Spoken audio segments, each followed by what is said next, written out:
Do you think that Europe is kind of dividing into camps? I mean, that's the problem with the EU. Things are really on the line. Yeah. They don't have Right. uniformity. They Right. don't have cohesion. They have a collective action problem. I mean, what are there, 28 members in the EU, and then plus Britain?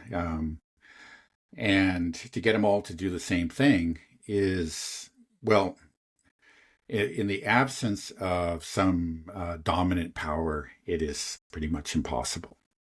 And now there used to be that dominant power, and that was the U.S. That was a role that the U.S. they were able to impose a certain coherence on Europe. And now that the U.S. is gone, well, okay, there's a vacuum. There's a power vacuum. You do need some kind of leader, not, maybe ideally a centralized authority, but at least a leader, that plays a dominant role and can kind of pretty much set the course for all of Europe. So what you have, I think, is just like you have Macron and, a lot of this really, I think, bizarre and speeches that he's given recently. And he clearly wants to fill that role. He wants to become the leader of Europe. But the Germans, obviously are going to have something to say about that, and the Brits too. So, we're going to see, I think, a lot of jockeying for position. And in the end, I just don't think it's going to succeed. Nobody really has that dominant position. So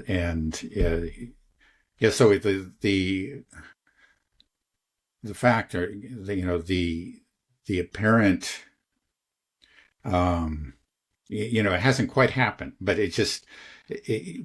but these statements by Donald Trump, his open spats with Europe have woken them up to the fact, again, that, like I was saying earlier at the beginning, that NATO isn't forever. And, the U.S.-led Western hegemony is something that they had relied on and taken for granted. They can't anymore. I mean, even if the Democrats come back again, who's to say that in the next term it'll be a J.D. Vance or something? So it's just something that they can't rely on, and they're trying to come to grips with it. But I don't think none of these people seem to be capable of actually dealing with reality. Again, they're like Glenn Deason said, it's like they're more photo ops. Let's have another group photo. Let's repeat, we're standing with Ukraine yet again, that'll do it. Yeah, I got the most incredible statement of all, I think, was from Donald Tusk, the Prime Minister of Poland. It was just a couple of days ago, where he said that a united Europe is capable of winning any conflict, whether it be military, financial, economic, with Russia. We simply are stronger, he said. We just needed to believe it. I don't know what, it's just like, what planet are you living on? Yeah. But it's just something like, I think the emphasis, we just need to believe, that's it. It's just like, but what are you going to do? That's right. Tell that to the soldiers on the front. Yeah. Oh, just you guys got to believe harder. Right. That's your problem. You have a bad outlook on this war. It's insanity. Yeah, it's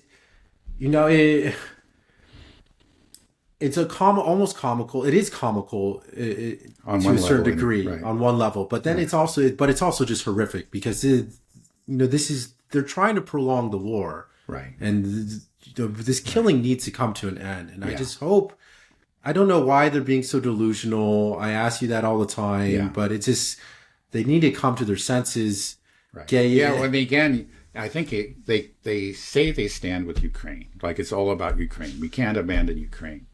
But it's their support for Ukraine, and their support for, let's say, the most hawkish and elements within Ukraine that has brought Ukraine to where it is, to the tragedy that it's happened. If, again, there have been many chances to have a peace. We've talked about it. There were the Minsk Accords. There was the offer that the Russians put on the table right before the SMO launched. There was the Istanbul Agreement, right? And every one of those was torpedoed, both by Europeans and by the Americans. Each one of those would have spared them of this horrible war. But then, like within the war, things have been they've ever since the war really got underway, they've been repeating these same tired cliches. We stand with Ukraine, whatever it takes, all these things again and again. And things get worse and worse and worse for Ukraine. And there's just simply no reason to believe that that'll change. They have put Ukraine on a trajectory, to its total destruction. And, but they, at the same time, they're claiming to be very moral, and it's all about the concern for Ukraine. As they insist on this policy that can only have as its ultimate consequence, the complete destruction of Ukraine. They claim to say, we're doing this for Ukraine.